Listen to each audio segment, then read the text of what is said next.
মরহুম শেখ মুজিবুর রহমান সাহেব যখন আগরতলার ষড়যন্ত্রের মামলায় গ্রেপ্তার হয়েছিল,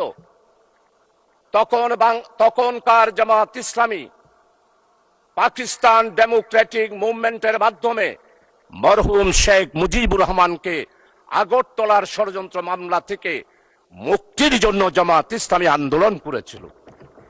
শুধু আন্দোলন নয় মাননীয় স্পিকার, মরহুম শেখ মুজিবের মুক্তির জন্য যে ডাইরেক্ট অ্যাকশন কমিটি হয়েছিল, সেই অ্যাকশন কমিটির সেক্রেটারি ছিলেন অধ্যাপক গোলাম আজম এবং জামাত ইসলামী ছিল সেই জোটের একটি সংগঠন। আর জয়েন্ট সেক্রেটারি ছিল জনাব আব্দুস সামাদ আজাদ সাহেব।